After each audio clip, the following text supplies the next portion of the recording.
David Higgins, Danny Flexner here for Seconds Out. We're here for the press conference to announce the July 28th Sky box office attraction between Dillian White and your man Joseph Parker. I think the first question, one that's on everyone's lips, when are we going to see a Dillian White highlight video?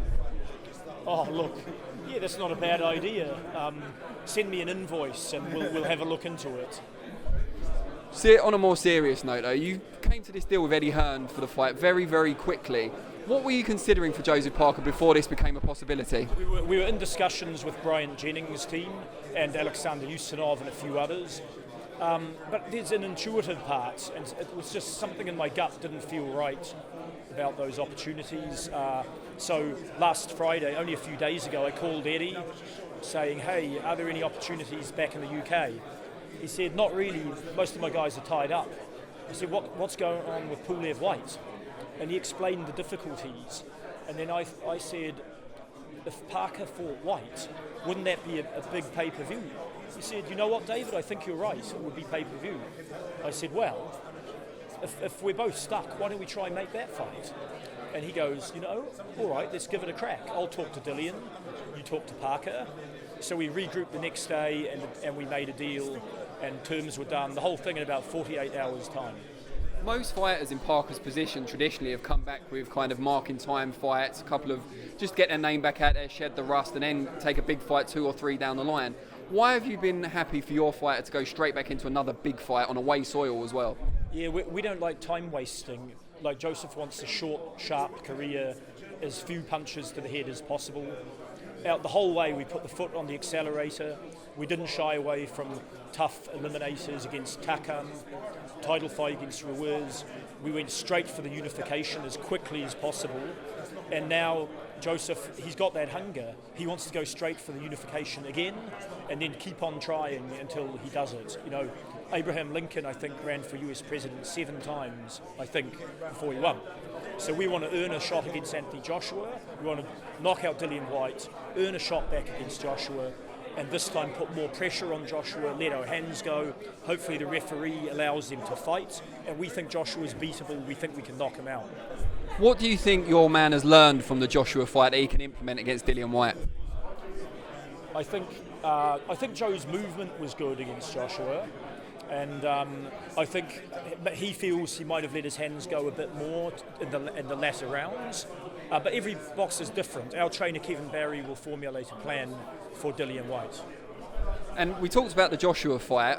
There was a lot of kind of pre-fight mind games and words back and forth before that. Up here today, at least initially, it seemed very, very respectful. Do you anticipate any mind games before this fight? I think Dillian will start ramping up trash talk as the promotion goes on. And Lucas Brown obviously fought Dillian in his last fight. He's obviously based over, I know Joseph Parker's not, he's actually based in the States, but will you be speaking to Lucas Brown at all about his experiences? No disrespect to Lucas Brown, but there's not a lot to discuss. It was quite a brief fight. Yeah.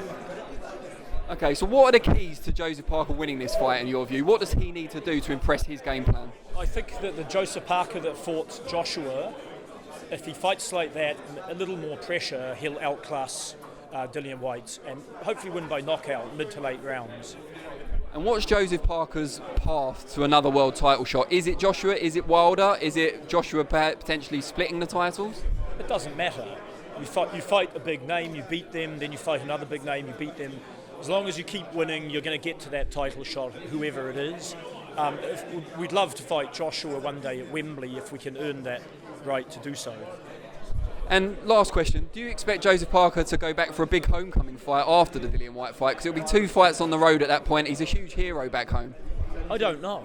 Like, if Joseph knocks out Dillian White, his stocks in the UK are prominent, up there, you know, second to Joshua, maybe Tyson Fury's up there. You never know what opportunities could open up.